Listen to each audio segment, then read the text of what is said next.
Hi, I'm Erin, and Pat is behind the camera. We're Alligator Pie Catering. Today we're going to do a gluten-free vegan version of a Twix bar. And this one is based on a minimalist baker recipe. All of her stuff is great, so you should check it out. So we're going to start off. We definitely need a food processor for this recipe. So we're going to start off with 3/4 of a cup of almond flour. We're going to add that in, and then we're going to do 1/2 cup of arrowroot starch. And both of these are pretty common grocery store items now, I think. Like, we get the Western Family brands at Save on Foods, so they're pretty easy to find, I think, at any natural food stores, but I think most grocery stores have them now too. So then we're going to add a 1/4 teaspoon of baking soda and a pinch of salt.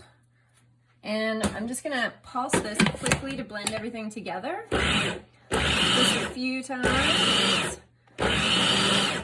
And then now we're gonna add 2 tablespoons of coconut oil, and you want this to be hard consistency. If it's melted, you're gonna have to pop it back in the fridge until it's hard. That kind of is part of making this into a shortbread sort of crust. So this is kind of acting like the butter. So you definitely want it to not be oil consistency at this time. So we're going to add that in there. And then we're going to add 2 tablespoons of maple syrup. Oh yeah. And then we're going to, wait for a second. Now we're going to pulse this until it becomes a sort of crumbly consistency. And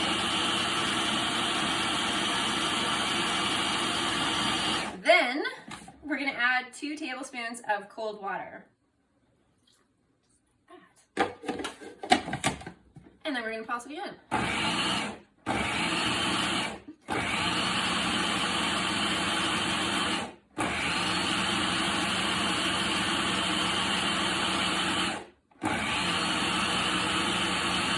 Until it turns into a dough. So this is kind of what we're looking for. You kind of want it to have the consistency that you can press it into your pan. So you could always put a bit more water in just to get it to settle down a little bit so you know that you can press it. But you can kind of tell if you're going to do this that you can press it in. So now we're going to take our, oh, but wait. While you're doing this is a good step to start right now, is we're going to put our chocolate chips on the double broiler. So I've got this off, I just had it heating on the stove, just in a double broiler. I've got the 2 cups of chocolate chips, and I put 2 tablespoons of coconut oil in this. That just keeps it from being really crunchy chocolate. Like, it kind of is easier to bite into. So I don't know, I do that for anything that I'm dunking chocolate into. I always use a bit of coconut oil for that. So we're just going to save that for now. And so what we're going to do now is take this out of the food processor, and we're going to put it into a 8x8 baking pan, and we've got parchment paper in there, which is also necessary for this because you're not going to get it out otherwise. So we're going to take this out of the processor with as little mess as possible. And for this, you can use a spatula at this point to sort of press it into the pan. But if you've made shortbread crust before, sometimes you just end up using your fingers, and it's about the same. So it's not a ton, it's kind of a thin crust. So we're just gonna quickly do this. Also, during this time, we're gonna be preheating the oven to 360 degrees. And once this is all pressed in, I'm gonna have it as even as possible. And so use your whole hand at some point, and then it's not a bad idea. I've got this spatula here, but I definitely did a way better job earlier. So this one's kind of useful for just making sure that you've got nice corners and a nice straight line around. If you've got any thin points, you can just keep pressing that in there. So we're just gonna make sure that's as even as we can get it.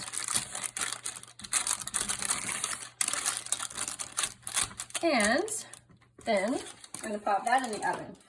But magically, I already baked this one. So we've got this ready to go. So you're gonna bake it in the oven at 350 until it starts getting a bit golden brown on the top.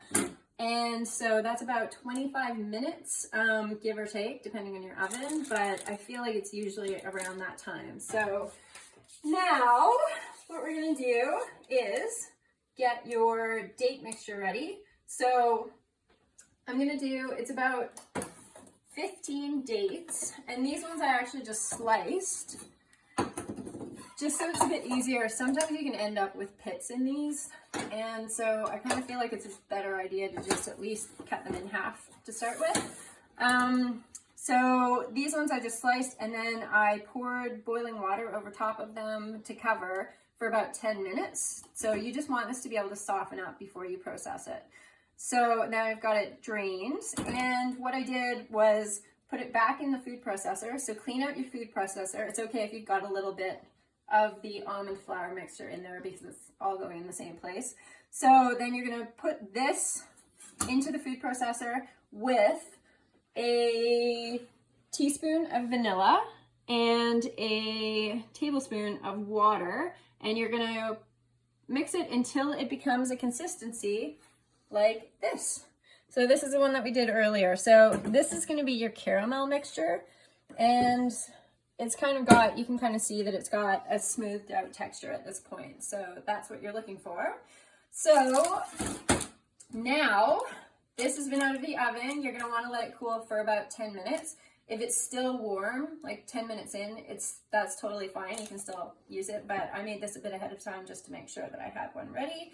So then you're gonna take your date mixture and you're gonna put it on top of this, and you're gonna try to spread it out evenly. And you wanna make sure that you get all like into the corners, because you want this to be, every single one of these to get the same amount of filling. So we're gonna try to do this as even as possible. Just taking a bit of time.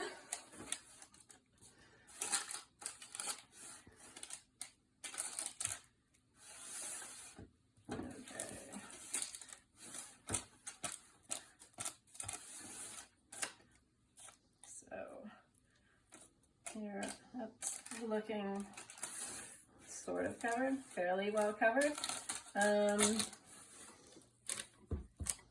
This area here, I just can't get this area. Okay, that's good enough.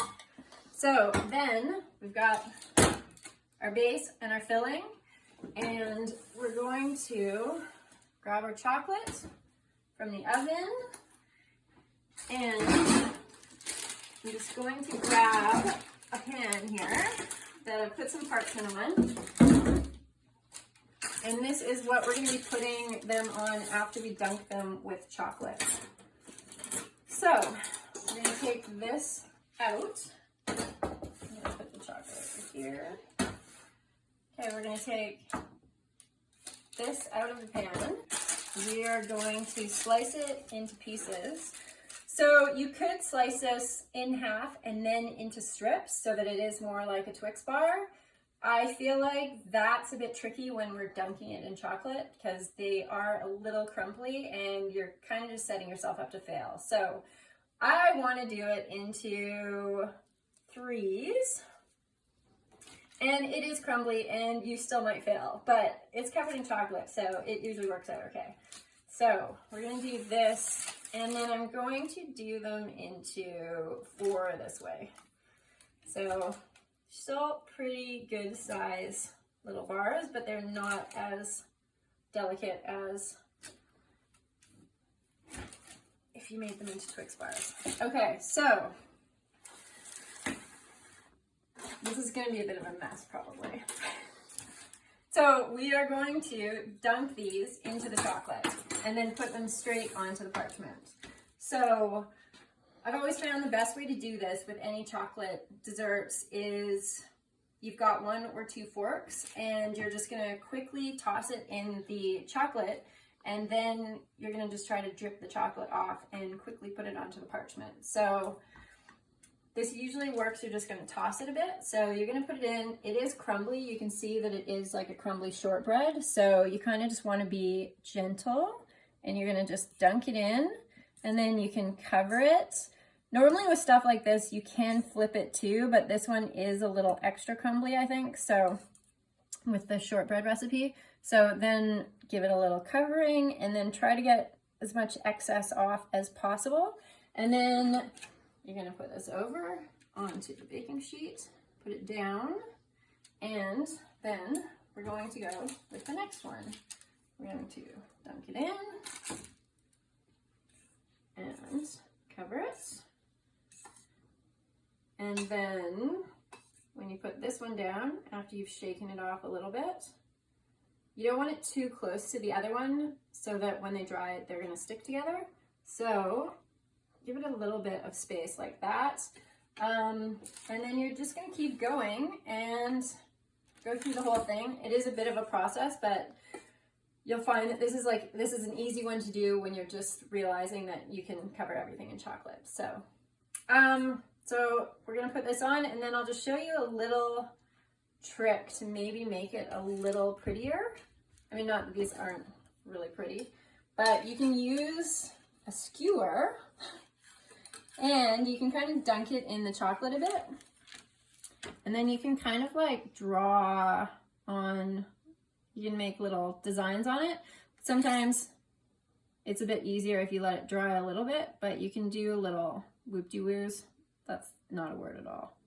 So you can do that, and it is a bit easier if it dries up a little bit. And then the other thing you can do is top it with a little bit of, I've got this Himalayan pink salt, and which is always a good addition to chocolate. So you can also just do a little sprinkle, or even a chunkier salt is kind of nice too, but it gives it a little finishing to it. So here I've got the whole pan done, and so we did a little swirl, and then a little bit of, I just had the fine salt, so I just used that for these ones. So then these get popped in the fridge for at least 20 minutes, so they'll actually harden up.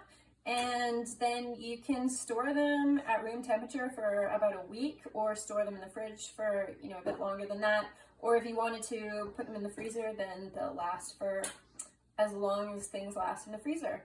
So that's it for those guys. And then this is what the bars are gonna look like. So like I said before, you can definitely do them into a Twix bar shape. They're just a little trickier to not have them crumble, but this is kind of a good chocolate bar shape too. So this would be great for your Valentine's Day box. You know, perfect time of year to do that for somebody that you actually want to give chocolate to. So thank you for watching, and good luck.